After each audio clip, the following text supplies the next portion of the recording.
Every promise that you've ever broken to yourself is still on the bank ledger. And most people are so deep in the red, myself included, until this episode, that we've stopped believing our own word entirely. And my guest today, it's right here, sat down to finally finish his book. And it was a book on stopping lying to yourself. And he realized that he had quietly abandoned over 1 million words of unfinished manuscripts across his entire lifetime. His daughters were calling him a writer. His wife was calling him a writer, but he didn't believe it. And this moment, he knew everything had to change. And so Dr. Lester Clowes, he's the founder of Defy the Average and author of Stop Lying to Yourself, talked about promise debt, what it actually costs us when we keep breaking commitments to ourselves, and how to start believing our own word again. This episode is incredible, so much that I'm recording another episode dedicated to the teachings, but this applies to our personal stuff, our business stuff, our relationships. And it's so simple, it'll blow your mind, and it's applicable today. And so my one ask, if you're listening to this, if you're watching this, if you could please like it, if you could leave a comment on it, and please subscribe. So many of you listen to this and don't subscribe to the show. It would mean the world to me. And so without further ado, let's get into the episode. All right, everybody, welcome back to another episode of the Mind of George Show. I'm gonna start this episode a little different. I'm gonna start it with a question. You might be driving, you might be walking, you might be sitting, but I want you to just let this question land for a minute. Maybe there's a few questions. What would your life look like if you stopped lying to yourself every single day? Even better, think about today, whatever day of the week it is, whatever time it is. And I want you to reflect for a moment, and I want you to ask how many broken promises you've created with yourself today.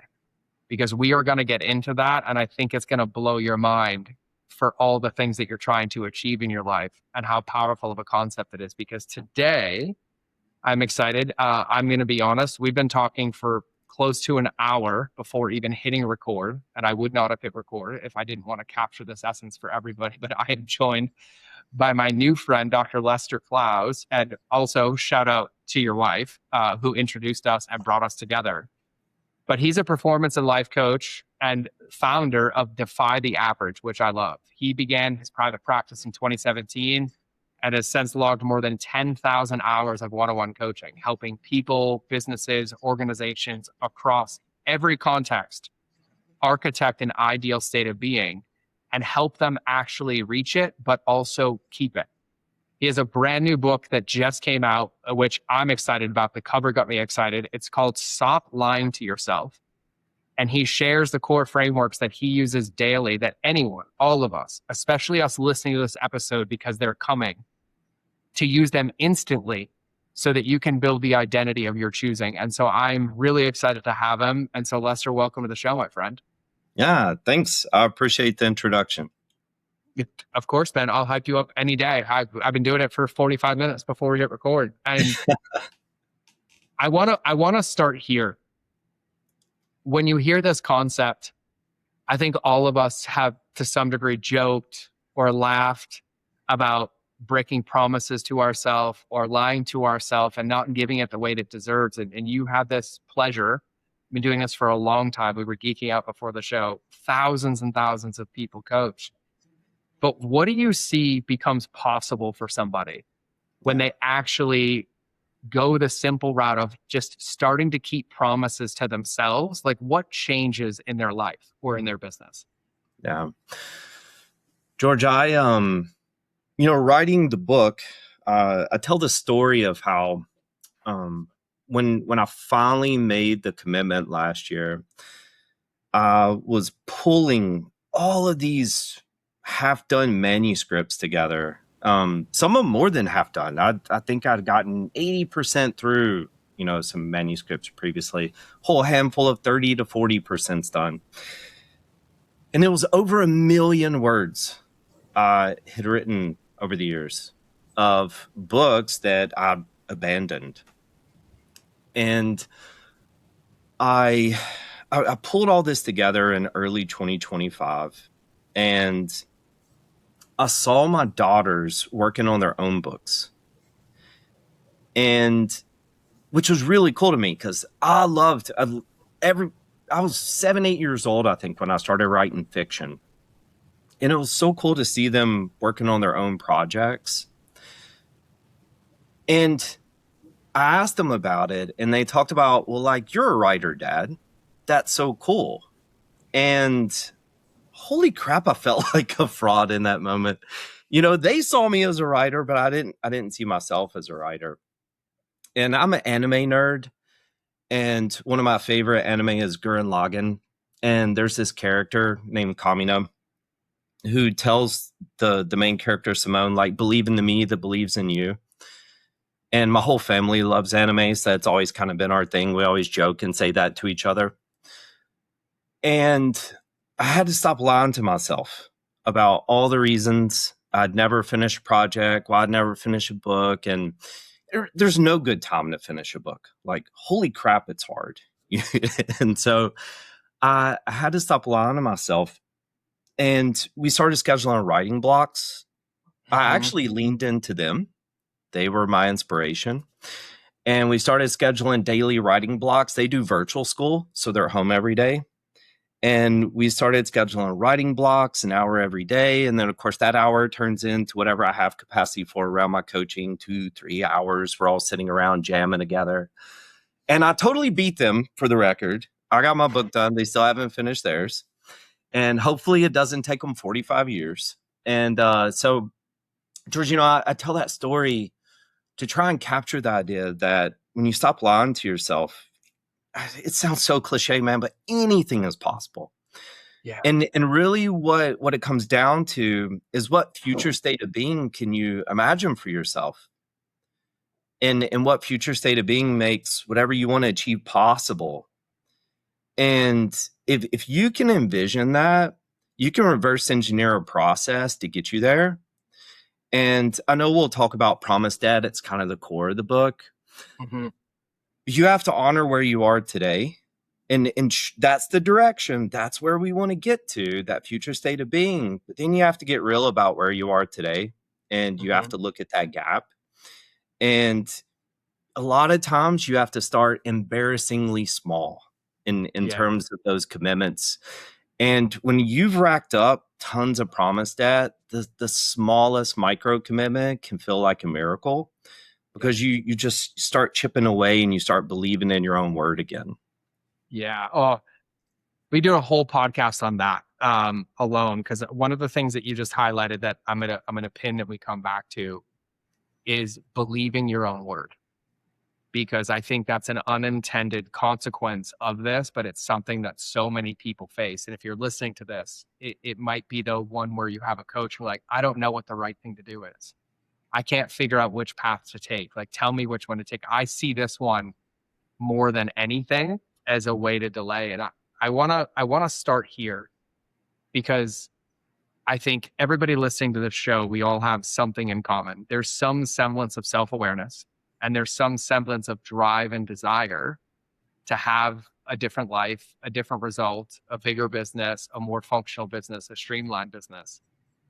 And I think it's important to call out that in that bucket, if we live in that bucket, every single thing that we consume is designed to keep us stuck and convince us that we're broken, or that you need another course, that you need another seminar, that you need another coaching session, right? Once you see it, you can't unsee it. And so I'm curious, from your perspective, when it comes to somebody wanting to make a change in their life, right? Maybe it's changing your body. Maybe it's changing your business. Maybe it's changing your workday. Maybe it's pursuing a project. What are the common roadblocks that you see people bump up against? And I'm going to lead this a little bit, because the one that I struggled with the most was thinking that consuming was actually creating something different in my life. Yeah. It's the illusion of progress, George. And so I'm going to trust you, brother, because I'm going to have a lot to say about this. Yep. So I give you free reign to pull me back in and direct me as needed. And, it's hard to answer this question without offering a glimpse into my past. And so I have this thing I call motivation porn. And I share that not in judgment of anyone anyone listening or anything, you know. Motivation porn, I actually frame it as the drug of choice for smart, ambitious people.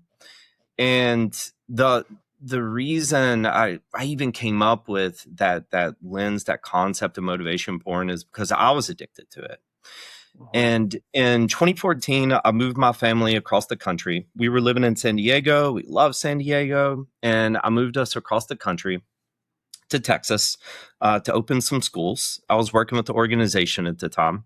And I was the guy they would drop into a new area, open the schools, get them up and going, coach all the leaders, and I move on to the next region. But I was kind of, I wanted to settle down. So I did it on the promise of this VP opportunity for this new region. And so I did it. I moved us across the country, got schools up and running, and I never want something promised. I just want first shot, right? And so I'd been promised first shot. So we come back from winter break. It's 2015. We'll hop on the national leadership call, and they announced they're opening the role. And I'm like, oh, this is it. And then they announced they filled it. and so, everything kind of crumbles down. At the time, a great lesson to learn in life. My identity was wrapped up in the organization and unhealthy, right? And so when this occurs, George, I became a victim, which is a trigger for me. Like, in Georgia, I was the worst kind of, I was the most dangerous kind of victim. I was a justified victim. I was correct, And man, I'd love to tell you it lasted for a couple of days or a couple of weeks, but man, we're talking like years, a year and a half, 2 years, that I was this justified victim. And so when you're a victim, it's not clean. It's not just one part of yourself. It bleeds over into the other aspects of your identity. And I found things to hide behind. And one of those things was productivity. I went all in on productivity, but the trick there is a more efficient system with a broken identity just makes a more efficient broken person, And and the other thing was I got addicted to motivation porn. And I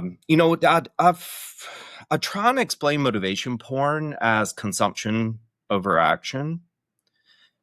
And the most painful realization that comes from kind of looking in the mirror and looking within is that you're kind of a revenue model, and if they can keep you consuming, they can keep you purchasing. And that's why, my book, George, I wanted it to be the anathema of motivation porn. And I wanted to write a book that, I would love to sit across the table from everyone listening and everyone that could possibly, but it's not realistic. And I just wanted to pour the most common frameworks of where I meet people, where you can read the book and it's all you need. And so I want to own the fact I've got some programs around it. Like I have this launch program that people can use if they're struggling to do the deconstruction part of the book. And I have a course they can take if they want to do the construction. But George, nobody ever has to sign up for those. Those are just there for the people that need support in the implementation. They need the accountability. But I truly wanted to write a book that it's all you ever need. If you do the work that's in the book, you never have to talk to me, And so that motivation porn aspect, it's you consume content and you learn, and it gives illusion of progress. You get the same dopamine hits. Yep. But you're not doing anything, And so if you're wondering if you're addicted to motivation porn, then if you're taking courses and reading books and you're scrolling your feeds and you get the feeling of action, but you're not taking any action, it's the biggest warning sign. Yeah, I love that. I'm gonna summarize a few that I heard because I think they were huge. Of like when I were thinking about like what we'll just label it, what keeps us stuck where we currently are, right? For whatever Yeah. your reason to change is, right? Maybe it's desire, something proactive, or maybe it's reactive to something in your life that isn't working, right? Number one is motivation porn, which I love that term. I will be quoting you every time I drop that term. The second one that I heard you say is that productivity trap, right? Is we just Yeah. become more efficient, inefficient humans and the cost of that. And I think, and maybe correct me if I'm wrong, but I think if you're in that bucket, the feeling that you feel is almost like your day has been relegated to a checklist, but the more you do, the more empty you feel, like the less Yeah. fulfilled you feel. Another one that I maybe am inferring, but I heard was the overcomplication, right? Because that consumption or that consumption porn leads to thinking there's 85 different ways that you can do it, but all that noise prevents us from taking action, Yeah. right? Because we're not taking the next action and that next piece. And then I know the one that I said at the very beginning, and I think another one that you see all the time is I used to see this because I was a food blogger, right? So I would help people with health and fitness and all of it. And when people were switching their diets, I was like, do not empty the entire pantry at once because you're going to end up with $1,000 grocery bill of food that you don't eat. But I think that's another one that I see too, which is trying to change everything at once instead of trying to make a structural change that affects all those other areas. Yeah. George, I call that promise debt on steroids. Okay. And I even warn my clients about it and they still do it, you know? Yep. And so that was another thing that was very cathartic about writing the book. And I admit to anyone that'll purchase and read the book is that the book was written as much for me as it was for Yeah. anyone else. I was writing to my 35-year-old self, you know, and my 20-year-old self. And George, I joke in the book that um every Sunday night I was a bald Tony Robbins, man. I was on fire and I was redesigning my life and ready and to change the world and during my zombie years. And then by Monday night, I was right back where I was, consuming, overacting. I'd broken all my promises to myself already, missed the 5 a.m. workout. And that cycle of committing to massive change that is just not possible. It's not much less realistic, right? But like, it's just not possible. And in breaking all those commitments of the reimagining of yourself and just in doing it over and over and over again, that's what runs that promise debt ledger so deep into the red, which is where Mhm. I most often meet people. I'd Yeah. love to say they have a little bit in their account, George, but man, they're deep in the red. Yeah. 100%. And I think the last mistake that I see, and I'm just adding to this conversation, is what I call the finish line trap Yeah. of thinking that the outcome was actually the goal. And so in the promise debt that you just talked about, and then that one, what ends up is you end up in these feast and famine cycles or these whiplash cycles, right? It's always the extremes, but it's never the consistency of like, I just know this is who I am, or I just know this is something I do. Or if you're using the competency matrix, you become unconsciously competent and it has become a behavior. Yeah. And that's the other one that I see. And I want to highlight something you said earlier because I've talked about it on the podcast before. But I think it's an important piece if you're listening to this. It's okay. I actually think it's encouraged to constantly want to change and grow Yeah. because the alternative you don't want. That should only happen when God calls and punches your ticket, right? Yeah.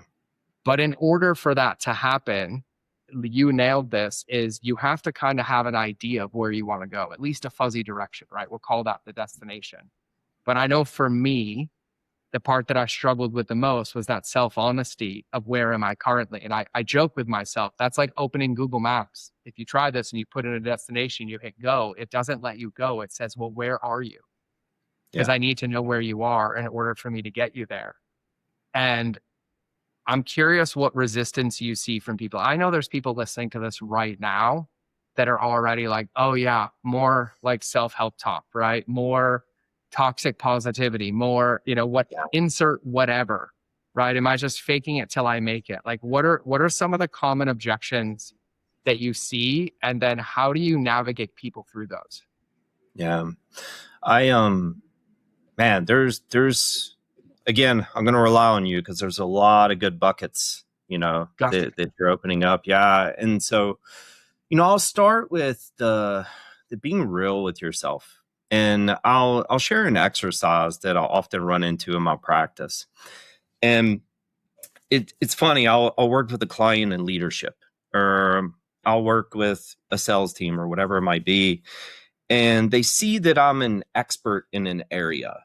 And it's human nature to see an expert and then generalize that they're an expert in everything. And so I start working with a client, and 4 or 5 weeks in, they call me and they're like, hey, I want to buy a house. And I'm like, awesome. Okay. And so, and I know where it's going, and it's fun. We have a laugh about it. And I actually I share one of the case studies in the book where this individual, they had been looking at houses, George, for like 6-7 months. And there's plenty of inventory in the Dallas area, man. There's all the houses they could ever want to see, and they were looking at all of them. And so, and they had never put an offer down on a single house, and already knew what the problem was, right? But I can't tell you, I got to show you. And so I met him and his wife for coffee, and we sat down, and they had all these printouts of the houses. And I was like, no, we're good. We're good. And I asked him, I was like, hey, actually, let's go back and let's try and think of the 5 biggest decisions you guys have had to make in the last year or two. And so we mapped those out, and I said, okay, well, how'd you make the decision? Okay. What were your options? What did you choose? What did you sacrifice? And we do this little detective session, and you could see them squirming and getting uncomfortable the deeper we get into it.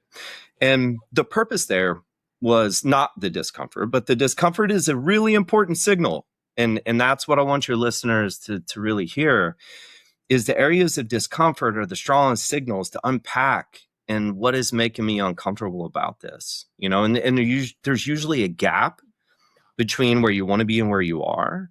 And so we started unpacking, we're looking at their decisions, and what they came to realize is that their stated values, what they told everyone they valued, was dramatically different than their practice values. And they realized that they were thinking about houses that their parents would love instead of houses that they would love. And that tension was what was preventing the offers being made. And so I share that so that everyone listening can think about that across their life. So if your fitness, when you think about your ideal state of being in fitness, and not what Instagram says, but your ideal state of being in fitness, when you think about what that could look like, and then trust the closest people to you and say, hey, look, man, we're in the trust tree. Like, this is where I want to be in fitness. Like, where do you see me? Where do you think? And sometimes asking some of the people around you can help out a little bit. Obviously, you need a lot of trust, but asking some of the people around you, almost taking that 360 approach to it. But then also look at what you consume, and look at how you make decisions about what to eat, whether you're going to exercise. Look at your habits. But it's, George, it's like trying to put that detective hat on and almost detach yourself. The better you can detach yourself from that emotional piece, because when emotion increases, cognition decreases. The more you can detach yourself, then the more objective you can try and be. You're never going to be purely objective, but the more objective you can try to be in some of those areas. I love that. So the exercise itself is really doing a values audit, right? Hmm. And you start with yourself, and what it is like, what do I claim to value? What do I say that I Hmm. value? Versus what do my behaviors show me that I value? And you start with yourself, but then use your sphere or circle of influence. I actually will link it in the show notes. I did an entire episode on 360 feedback. Yeah. Because it tickles. But also I'm grateful, right? I think that that's one of the most important parts is that we have to be willing it. And I'm going to sound like a broken record right now and almost like woo woo placation here, but there's no fault, blame, guilt, or shame in not being where you want to be. It is Yeah. nothing more than a piece of data, right? The triage nurse at the hospital doesn't gaslight you for having a symptom. She looks at your symptoms and documents them to try to find the root cause so that the corrective course of action can be prescribed. And Yeah. that's nothing more than here, right? It's like we have to be willing to take that look. And I think you made a valid point, and I'm just adding credit to what you said. Like I'm highlighting this.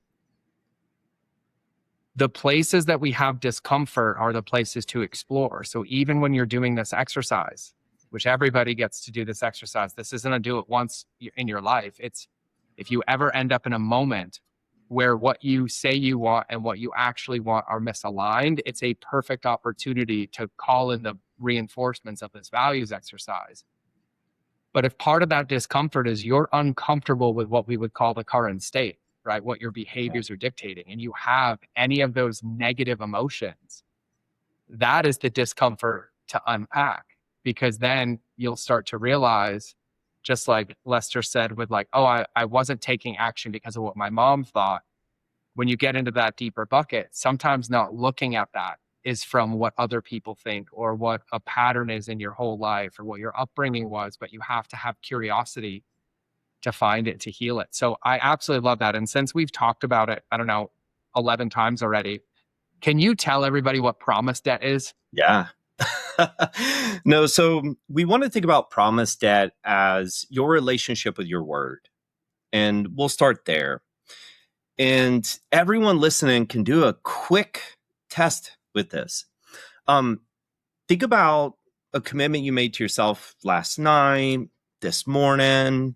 You know, I was joking with George before we hit record. I still keep a paper planner, and it's a requirement for all my clients that we map out our tomorrow before we go to bed. And so, you know, I'd list commitments to myself, right? And so one of my commitments to myself is I'm dealing with a torn rotator cuff right now. So I'm like, okay, I've got to do 20 minutes of PT. That's a commitment I made to myself before I went to bed. Have I done it yet? Nope. And so if I don't do it before I go to bed tonight, that's a broken promise. And every action, every decision we make every day is either making deposits in our self-reputation. That's the name of the ledger, right? We're either making deposits into that self-reputation, or we're making withdrawals. And so the most critical withdrawals and deposits that we make are to ourselves. And this is a common thing I found with people is I'll ask to see their to-do list, and it's external. It's just a list of external things. And so I'll ask, well, what about yourself? They've made those commitments. We're constantly making those commitments to ourselves. I want to eat healthier. I want to speak up in that meeting. I want to call that prospect. We're constantly, and if you think it's tracked, it's logged. And so if you don't do it at that point, that's a withdrawal, you know, in that self-reputation.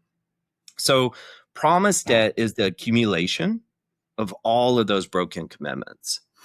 And I most often find people, even high-performing, ultra-successful people, I most often find people in a negative state of self-reputation with just stacks of promise debt, George. Yeah, and I wanna dive deeper into this, and we're just gonna make me your patient, right? And I'm just gonna call out exactly what I think happens. So I love the concept of promise debt. I recorded an episode. This is probably like 5 years ago. It was like a 4-minute episode. And I was like, hey, did you set your alarm last night? And I was like, and if you did, when it went off this morning, I have one question. Did you hit snooze or did you get up? Because if you started your day by breaking a promise to yourself, the rest of your day is not going to go well. And I was like, instead of you hitting snooze 9 times, I'd rather you set your alarm for 7:47 instead of 7 a.m. Right? Yeah, Because I love that. the way that you just articulated it is there's a balance there that is being ledgered against. It's being, reconciled against. And I think I'm just going to call out my own pattern is one of the things that I have worked diligently for years on is not allowing the withdrawal or the broken promise to become the reason I don't try to make any more deposits. Yeah. Right. And I did another episode. This is why I said we're so similar. I did an episode on if you get a flat tire, change it, don't slash the other 3. Yeah. But I love that. my coping pattern is when I become aware of this ledger, right? Like I love the paper to pen idea for anybody listening for an exercise of like, I just want you to reflect on your day. And I want you to make a column, like a balance sheet that I learned in accounting class, back when we used to have to do that. I'm aging myself for all us young people listening to the show. But there was a column for deposit and there was a column for withdrawal and like being able to look at that. But what I struggled with for so many years, and I'd say now I'm just aware of it and I work on it, is I would let that evidence stack. I'm like, well, I didn't do it anyway, so I might as well not try tomorrow. And so how do you help people navigate that? Because I have my way, but I'm so curious what your way is. Yeah. It's honest, the most tactical element I give people is just building the script of so what. And I actually borrowed this a little bit from the work I do with, the whole victim mindset. Yeah. And it comes from an intimate place. It's how I broke myself out, because I'd gotten addicted to that justified victim identity. And one day I just had to ask myself, okay, so what? I'm right. All of these circumstances did act against me. So what? And so when we bring that, George, I love that you brought up the morning piece because it's a big element of promise day. And when you begin this journey, you have 2 identities struggling against each other. You have your default identity, which, man, that's a whole other episode, right? Yep. You have this default identity and you have this directional identity, the future state of being that you're trying to strive into. And just to make sure we're all on the same page, when I say identity, I really try and break it down into just a few core elements for my clients. So we have beliefs, we have values, and we have what I call protocol, which is your process forward. So beliefs, values, and protocol.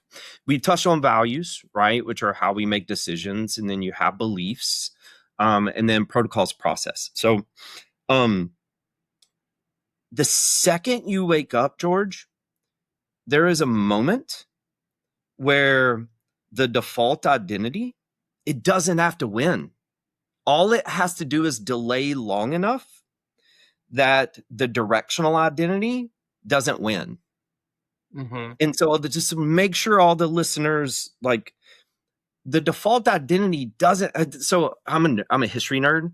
It's like George Washington. Nobody knows he lost every single battle of the Revolutionary War, except the last one, right? The guy was like 1 win, 25 losses in battles. Yep. But that was what mattered, right? Was that final battle. And so kind of the default identity is the same. It doesn't have to win. It just has to delay. And so whoever wins that first moment, and let me reframe that. If the directional identity doesn't win that first moment, then this cascade starts. And it's the snooze button. It's getting up and making your bed instead of doom scrolling. It's, if you're a morning workout person, getting up and sweating a little bit. It's grabbing something healthy instead of something convenient. It's, the first big task of your day being of your choice, not your inboxes. It's all those little elements that we know. And if anyone's listening right now, they know these things, right? And that tug of war between the default and the directional, later on in your day, when a huge opportunity shows up at 2 p.m., if the default has been winning, or I should say delaying, right, the directional identity from chalking those wins up, stacking the good evidence, then when that massive opportunity hits, that internal narrative, those limiting beliefs that we inherit, they win, right? You self-negotiate out of the opportunity. That's too big for me. I would never win it anyway. Or even worse, we just pretend that opportunity is not even in the room. We're over in the corner like this, like, oh my God, I hope that opportunity doesn't see me, 100%. Oh man, we could do a 12-hour podcast. I just want you to know this. I feel like this is the things that I geek out and I obsess about so often. I just want to say, I've talked about limiting beliefs on the show before, but I just want to say this out loud. A limiting belief is nothing more than a story you tell yourself that doesn't have your greater good at heart, right? That's all it is. It's just a limiting belief. And another note that I want to make too, because it's really easy to listen to this, be like, well, yeah, I know I have to have a morning routine. I know no. It's not about what it looks like. It's that it matches you, right?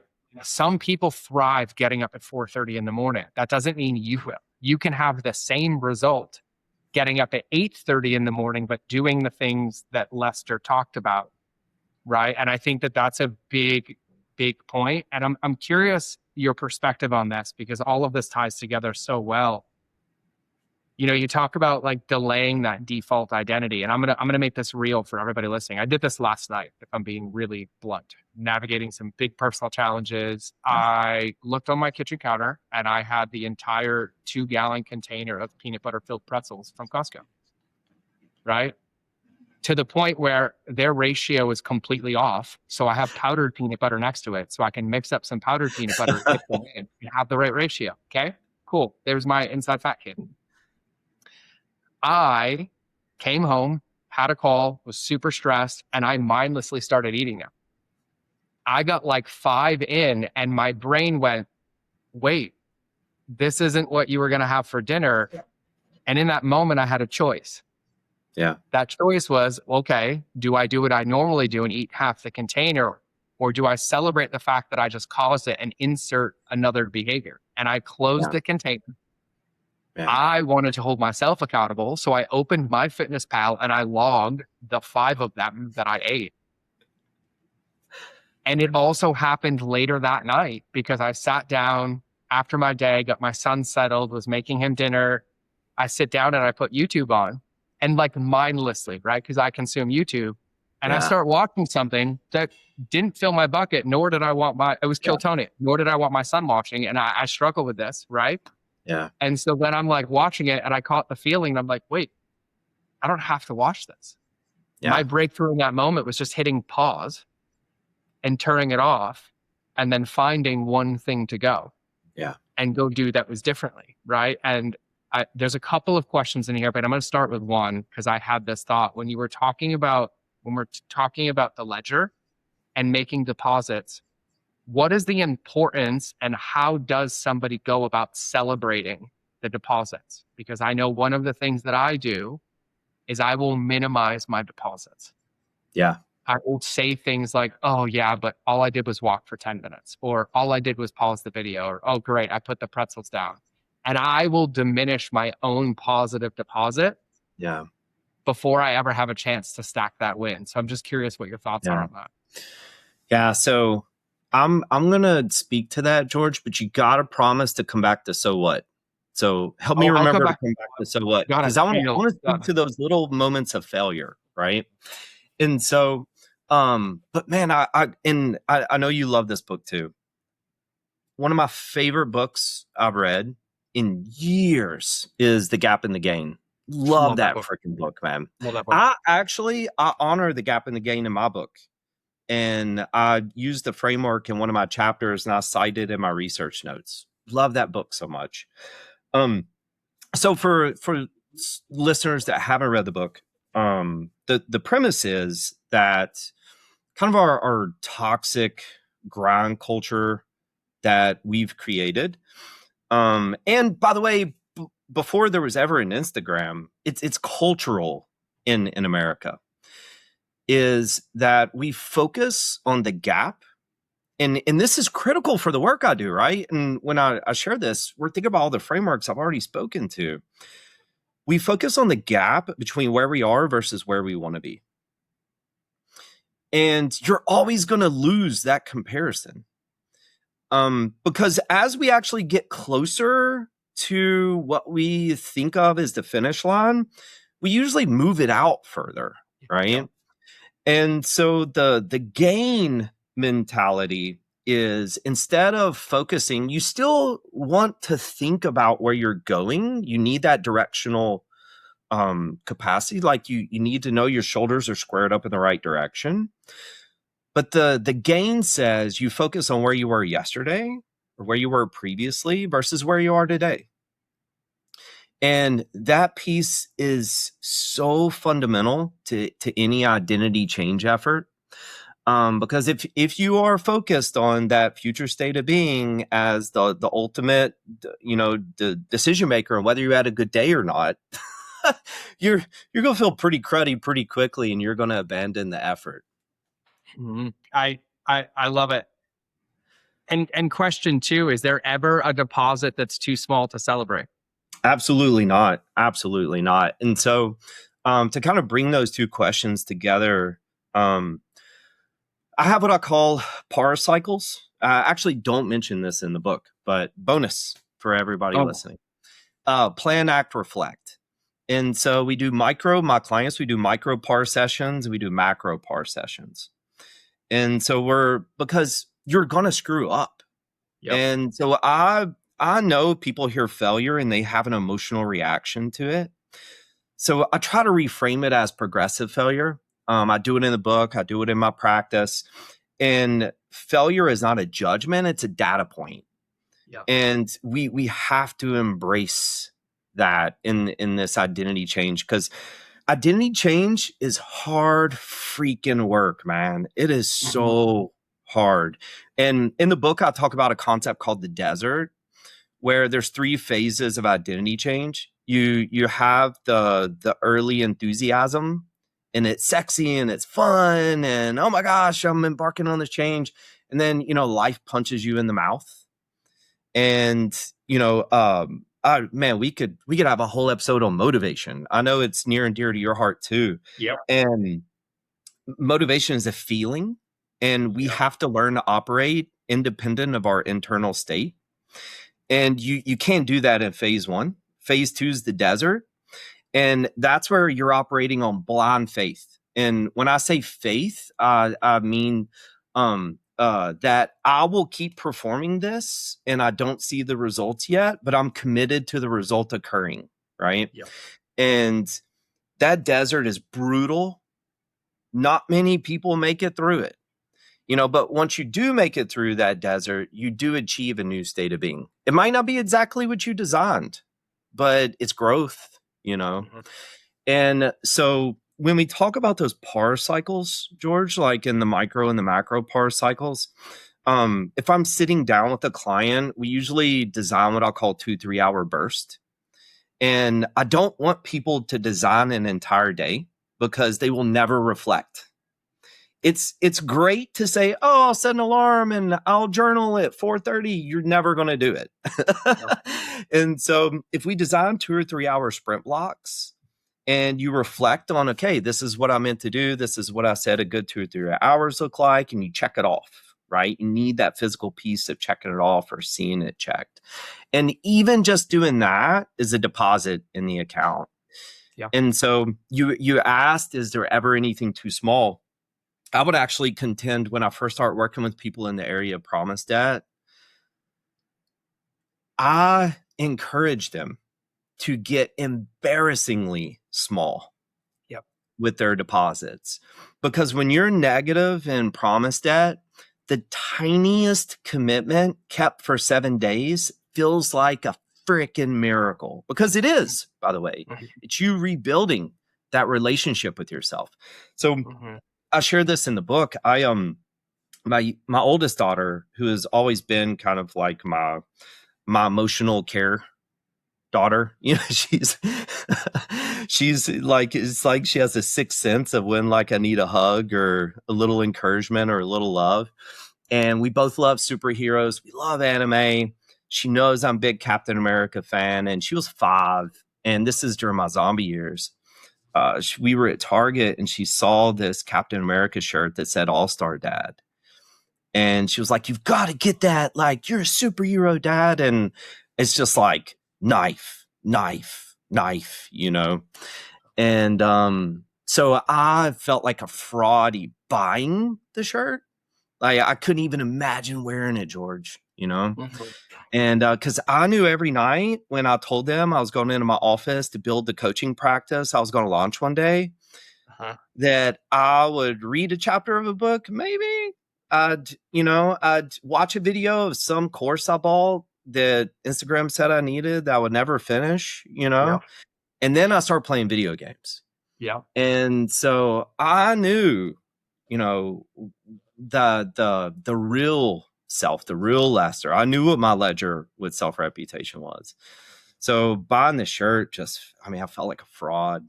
And so when my wife, called me out, George, everything I have today is because she pulled me aside one day and she was like, "I can't keep doing this. Like, I'm watching you die, and we believe in you. Like, believe in yourself, like bet on yourself, like do this, And I wasn't, I'm not going to lie and say, "Oh, I invented promise debt that night." But when I was sitting there in the garage in the pitch black, because I had to hide, and I thought the most important thing to me in the world is being a dad. And I thought about how I was avoiding them every day. And in that moment, I was like, you know what? Like, tomorrow I'm going to make breakfast and I'm going to eat it with them. I'll have plenty of time. And when I get home, I'm going to cook dinner. And I owe that to my wife. I owe it to my kids. I'm going to put my phone away and I'm just going to be present with them. And if you love being a parent, those aren't huge things, right? And it's just stop the performance, stop the theater, stop pretending like, "Oh, I got to check my emails before I go to work." Like, no, you don't. Like, just stop it and just do something super small. And you know what happened is, like, I did it for the week. And the next week, I felt like I could do something else. And I started making the 5 a.m. workouts. And you start, if it feels embarrassing, you're probably on the right track. Yep. You start super small. And, and I know a lot of people, get the metaphor, but it's like the artist doesn't sculpt a statue in one blow. It takes tens of thousands of blows. And it sticks, right? Like that's what we're talking about. We're chipping away, and you start embarrassingly small. It took me a year of keeping like the commitments running, George, and like rebuilding my self-reputation, like getting out of the promise debt. It took me a year before I bet on myself and launched my coaching practice. And it all started with just cooking dinner for my family. Which I love. I'm just gonna add something because I geek out and study psychology. I led you with that question too, because one of the most powerful things we can do is be witnessed in our celebrations and wins. So we are talking about identity change at the deepest level, right? I might have time for that. We might do an episode 2 because we're going to get back to so what. But when we think about these wins, if you do it and celebrate it by yourself, you have the opportunity to make up a story or discredit the deposit.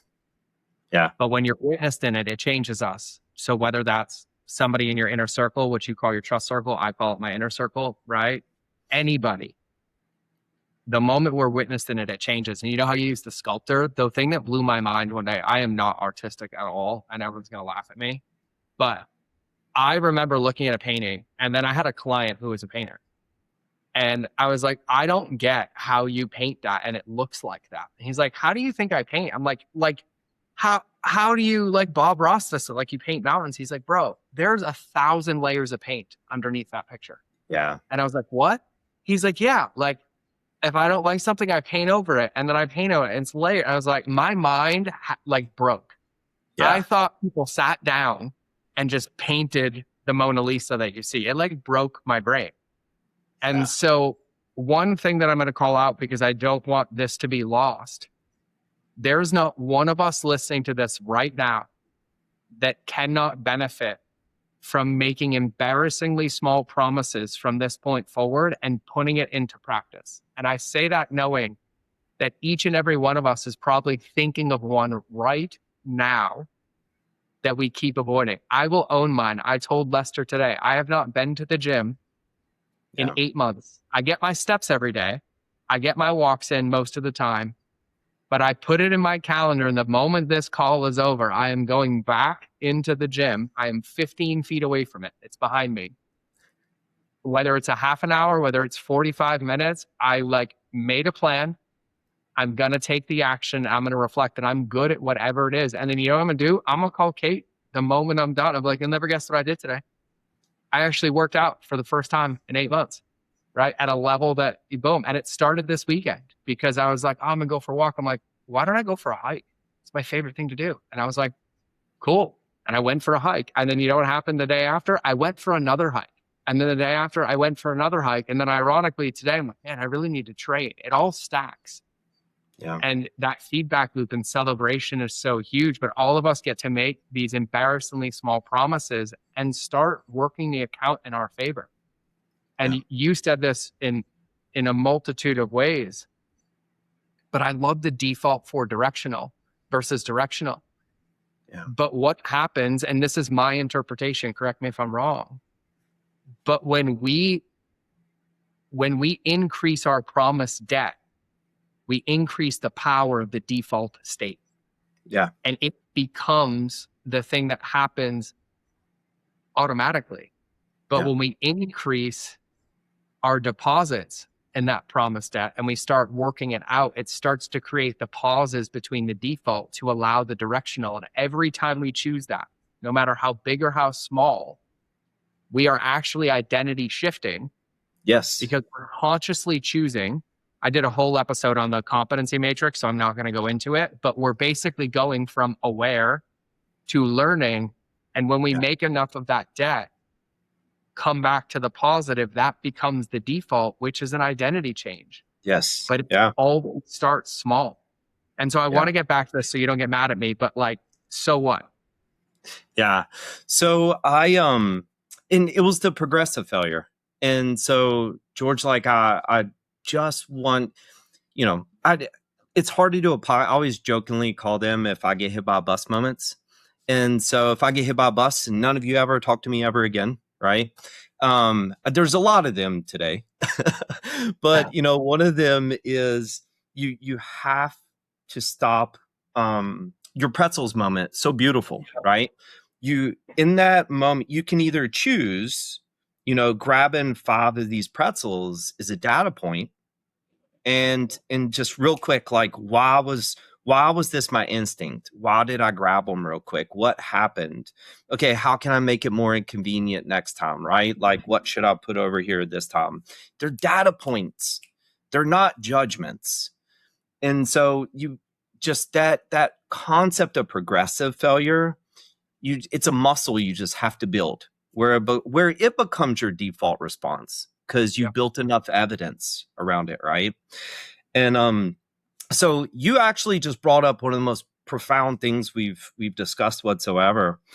This whole conversation is the identity change. And I know we've spoken around it, but to kind of like bring it all back together is that identity change occurs through evidence. Yes. So BIM 50 plus years ago with self-perception theory found that we all have this internal observer, the watcher. If you're a comic book geek like me, he's literally called the watcher. And, in DC, wait, I always get them mixed up. But so you have this person who's constantly watching everything, and he's sitting over there with the checkboard, and he's like, oh, okay. And this is why you can't talk yourself into new beliefs. And man, when we talk about motivation porn, George, and like what the messages being put out across social media, it's like affirmations, right? We've also found in research, hard research, that affirmations fail the people that need them the most. And so they did this study about 30 years ago where they had people, fill out how I feel about myself, what my goals are, my daily actions are. And then they had them repeat this affirmation, I'm a lovable person. And they found that the people that already had a strong sense of self-worth were fine. The affirmations made them feel a little bit better, pretty cool. But the people that had low self-worth, that I'm a lovable person affirmation made them feel worse. And so you can't talk yourself into a new belief. And when we talk about identity change, we're talking about beliefs, values, and we're talking about process protocol, right? And so George, the only way you can shift your identity is by giving that internal observer, that internal watcher, evidence that you are doing the things that you said you're going to do, especially directionally in towards that new identity. And and again, I never sugarcoat anything. You have to stack piles of evidence for a sustained period of time before your beliefs catch up downstream, because they are always downstream. And so you can't do this in a day. You can't do it in a week. When we're talking about like a focused area of identity, you can do it in months. Mm-hmm. But it is a sustained effort with no results. Mm-hmm. It's a very quiet journey.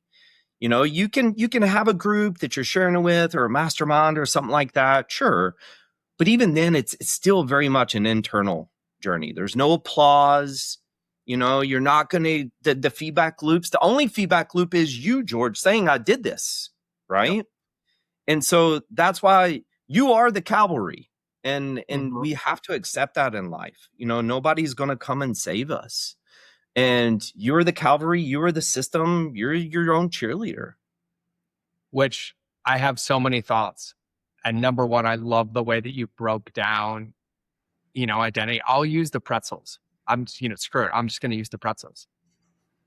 If I chose to keep eating those pretzels, there was also nothing wrong with it. The only reason that there was a pause is because I identified that eating those pretzels weren't aligned with the vision that I have for myself.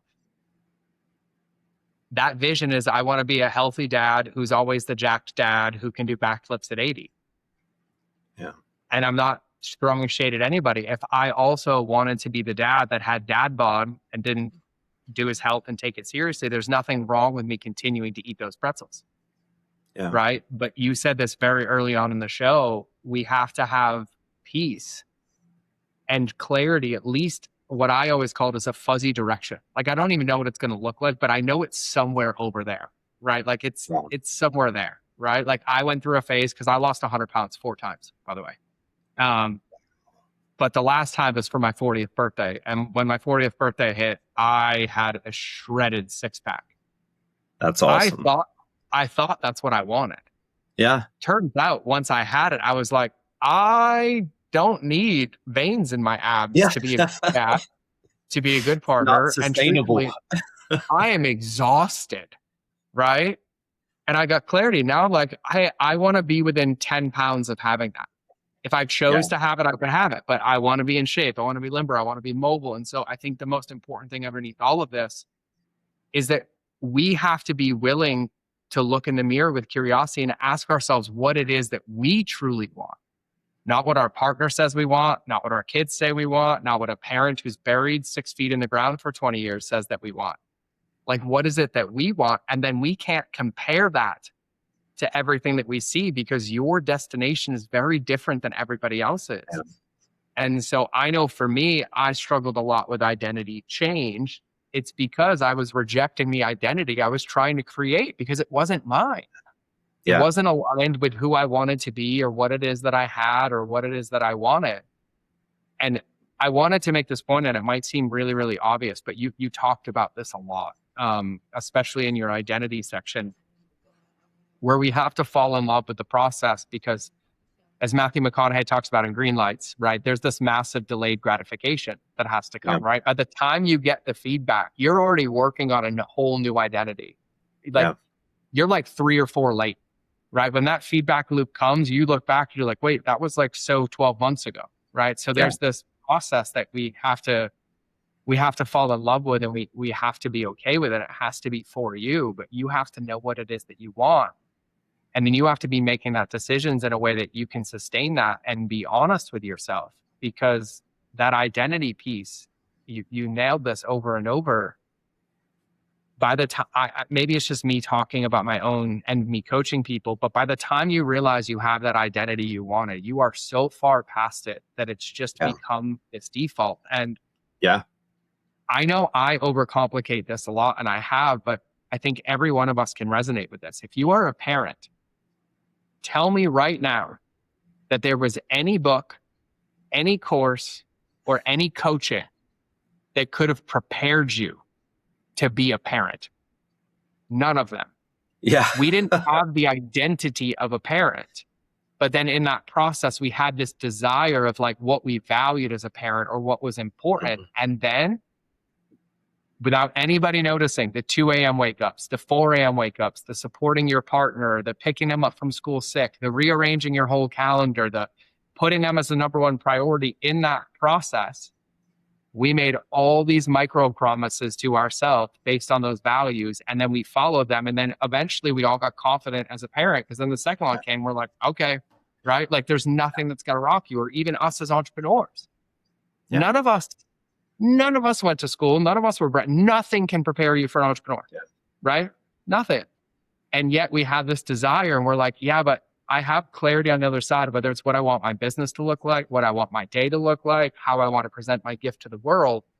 I'm going to figure it out in that desert that you talk about. And I'm going to keep going with what you call blind faith until it becomes a reality. It might not look exactly like I thought it looked, but I am way closer than if I never tried.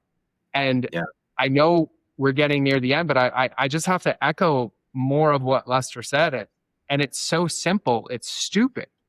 Yeah. It is as many small deposits as possible, as obsessively as possible, to anything that moves you even 1 degree closer to whatever it is that clarity that you're after. And it's stacking more withdrawals than you allow, more deposits than you allow withdrawals to come out of that account. Yeah. And when you catch the bank account draining, your job is to stop the bleeding. Yeah. And when you stop the bleeding, it's like, what's the next deposit? What's the next deposit? And, I've had so many successful people on the show, and I gave a keynote on this. I think you'll appreciate this. I did this maybe like 9 years ago, because I've been teaching this for years. Actually, you know what? I'll just break the fourth wall. I taught it publicly because I struggled with it, and I taught it until I was able to do it. Yeah. I'll just own that all day, right? Yeah. And it worked until a pastor friend of mine said, I want you to pray with a pen. I was like, what do you mean? He's like, you pray a lot. He's like, but I want you to have a pen and paper, and I want you to pray to God, and I want you to ask God to show you all the things that you've asked other people to do that you've refused to do for yourself. That was one of my moments, that it was like pages and pages. Yeah. But I gave this keynote because I remembered it. I was like, how many of us have ever read a fortune cookie, right? Everybody's hands going. I was like, now keep your hand up if it was meaningful, right? And I was like, amazing. How many of you wish that you implemented that wisdom when it happened, and your life would be in a drastically different place? And everybody, for the majority, kept their hand up, right? Yeah.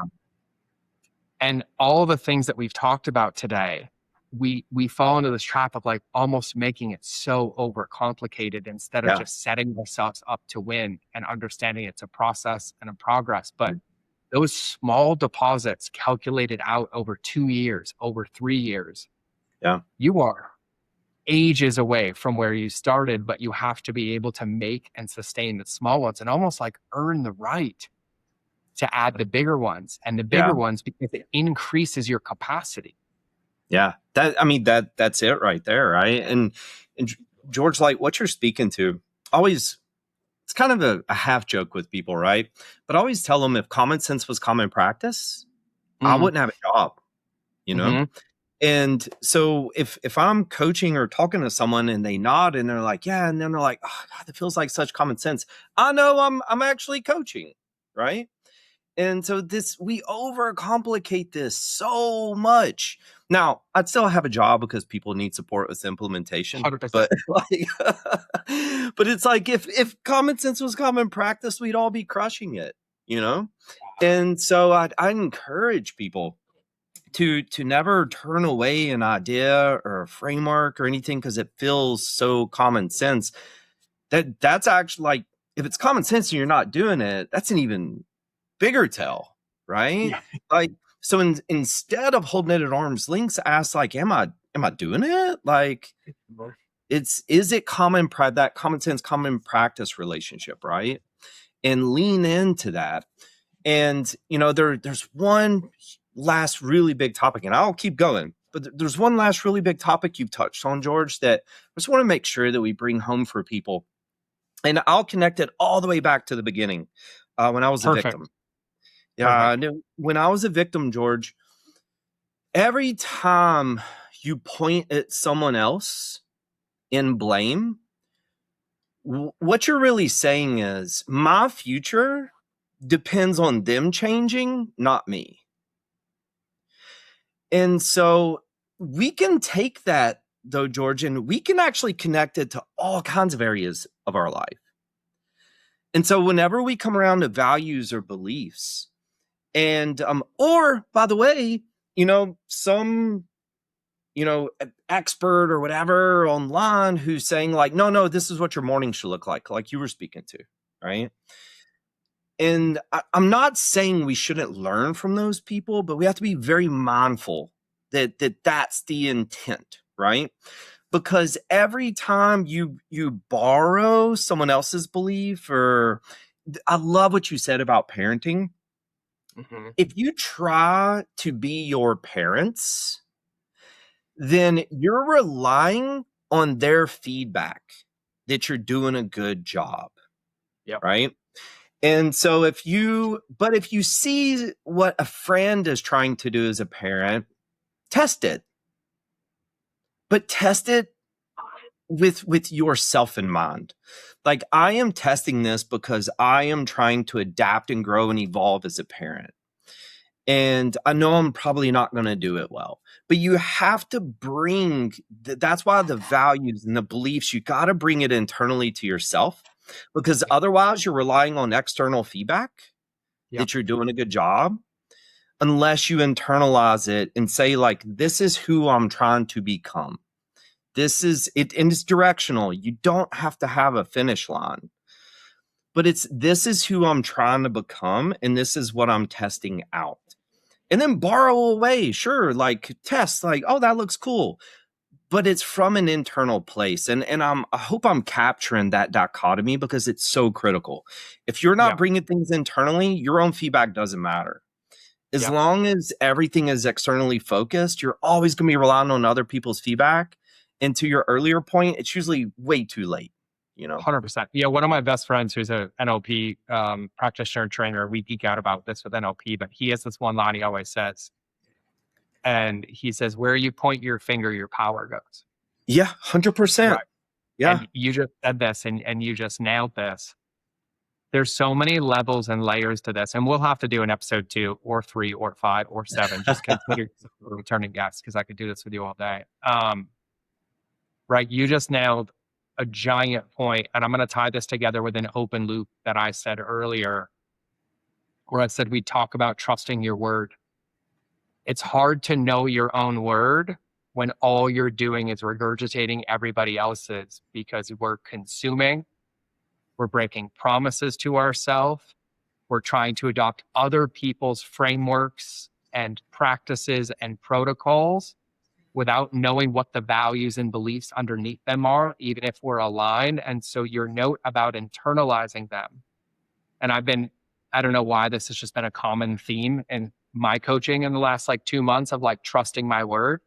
Yeah. It's no different than everything we talked about today. The only way to trust your word is to have evidence that your word is trustable. Yeah. Right? Because just like, and I joke with entrepreneurs all the time, like when we started as an entrepreneur, there was no guarantee that it was going to work. And there was no path for us to walk. It was a whole lot of taste testing at the food court.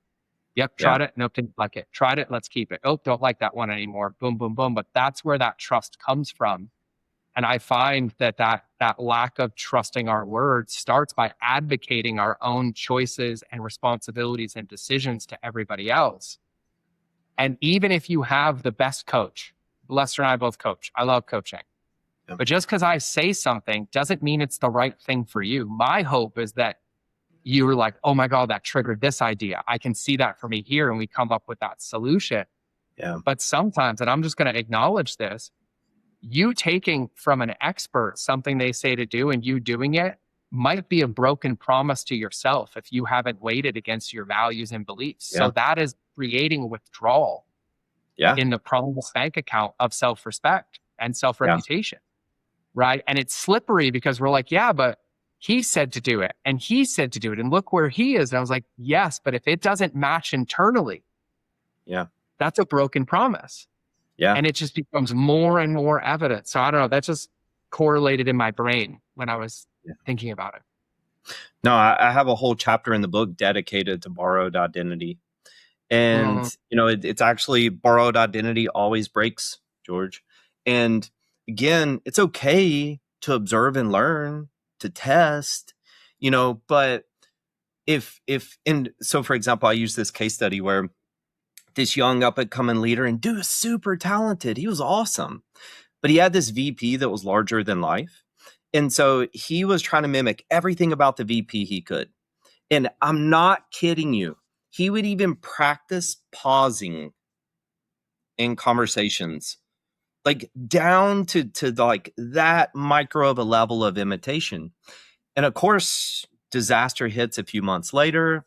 And he has nothing, because we're always going to fall back to our real identity, right?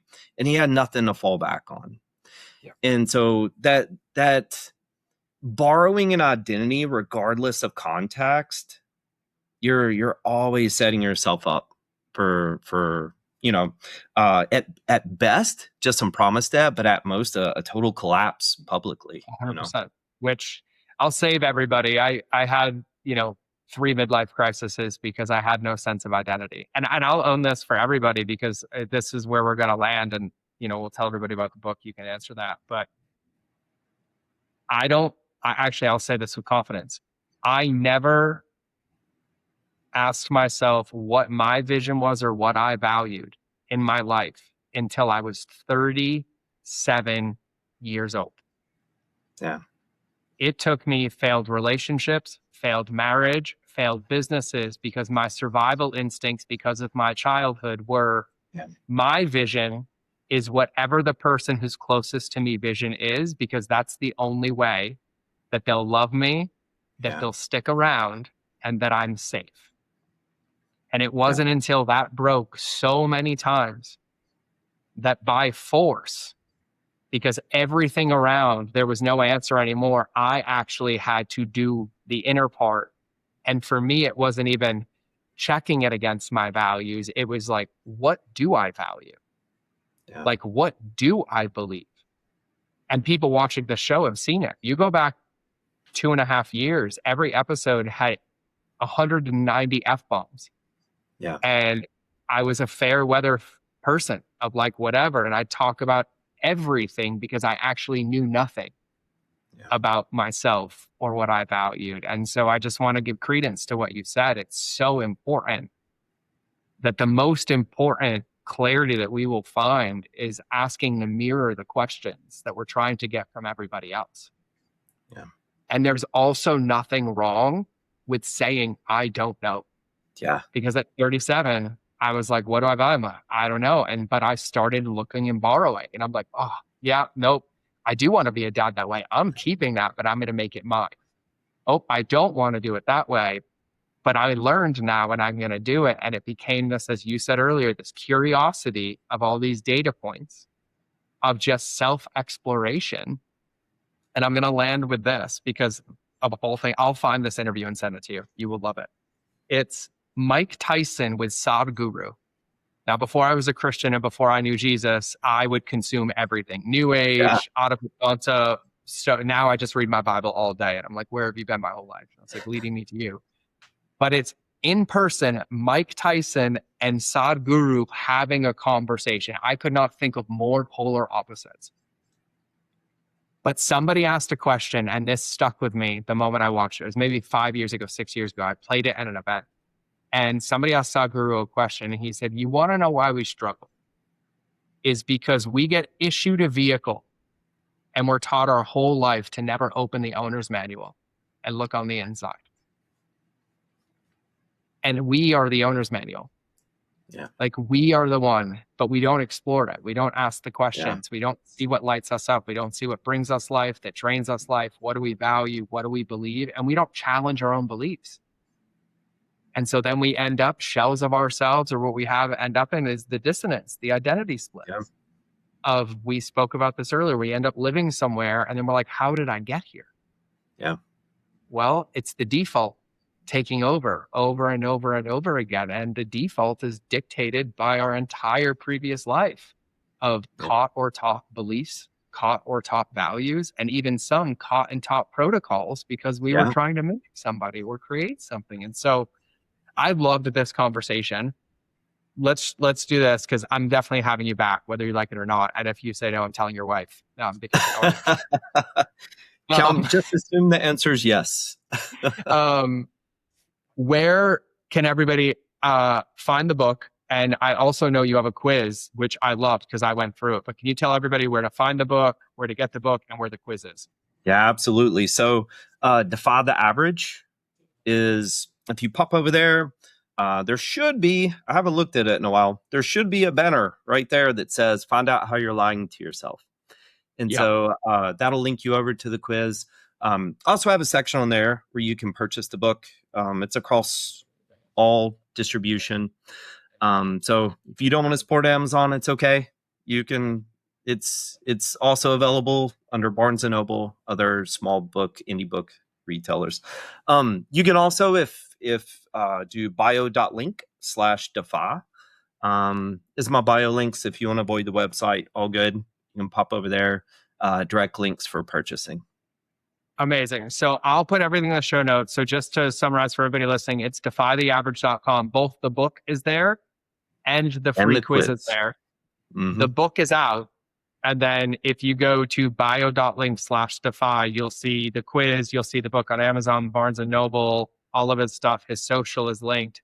And I'm sure Lester is like me, where he loves the feedback loop. So if anything resonated, if anything landed, if you have any questions, let him know. Like, do him that service of closing that loop, because oftentimes we don't know. And I know you would love it just as much as I do. So in the spirit of the podcast, I have to ask the last question because I'm really interested in what you say to this one. So imagine everybody listening got Men in Blacked and forgot everything that we talked about. You know, a little flashing thingy that goes, bzz, but right after they flash, then they tell them what to believe. Yeah. I call that tattoo wisdom. So for everybody listening, to end the show, what would your tattoo wisdom be? I'm going to offer a bonus one. I'm going to share what my wisdom would be, and then I'm going to share the best nugget of wisdom I ever got. Okay. So my wisdom would be, what you have right now, if you just get real, take a look at everything from material possessions to internal. Everything you have right now is a perfect reflection of who you are today. And so if you look at that and you get uncomfortable, then lean in. You know, so that would be my wisdom, George. My favorite nugget of wisdom I've ever found was actually off Reddit, of all places. And I'm going to quote it perfectly because I actually have it printed. And it's no good happens in a comfort zone. I love it. I love it. And it's the classic Reddit like ongoing conversation, and it was such a mic drop moment for this person. It was perfectly placed. So I love it. I love it, man. Well, I thank you for this conversation. I thank you for letting me talk more than I do, but I get excited about this. And I was like, we can play mummy daddy. I'll be mummy if you want. And that's one. But their ideas, like I've talked about it. We're saying it again. You're going to keep hearing it until it lands, which is how I'm going to wrap the show for everybody. I would be pretty bold and confident in saying that there is 100% chance that you've heard all of this before. That's the point. yeah, Common sense isn't common practice. What happens is we get to a point where we're ready to hear it, but more importantly, hear it and act on it because it's not going to change. I know I have researched and geeked out just as much as Lester has, and you will find this all the way back to my Bible. It's been repeated for eons and thousands of years, millennia, and it's not going to change. The question that we get to sit with is, am I ready to change? Because the information is going to be the same, but it's really how you apply it. Knowledge is not power. Applied knowledge is power. Yeah. And when you apply this knowledge to the root, which is your identity, it has a positive impact on every single thing that you touch. It'll affect your business. It'll affect your relationships. It'll affect your friendships. It'll affect your creativity. And so you can run towards fixing the broken problem in your business or thinking it's a lead issue or thinking it's a behavior issue, or you can go straight to the root. And that root cascades all the way out into everything that it touches. And so my one ask of everybody today is if it landed, if there was any point of this conversation that gave you that discomfort, what I call the tickle test, that's the thing to lean in on. But take action today. So whatever that thing was, make it embarrassingly small. Put it in your calendar, put it on your planner, run a poll on it. Plan it, act on it, reflect, and keep the momentum going. And don't move on to the next thing until it's installed. Just let it go. But put it into practice because it's the only way that you will get closer to where it is that you want to be. And the roadmap was laid out. And so this perfect place to land has been another episode of the Mind of George Show. Lester, thank you for coming on the show. You will be back. I appreciate all your wisdom. Thank you, thank you, thank you. For everybody else, you will either see me in the next episode or you will hear me in your earballs, but the book isn't going to read itself. The power isn't going to plan itself. And the embarrassingly small promise isn't going to keep itself. And so go take action in each one of those buckets, and I'll see you in the next episode.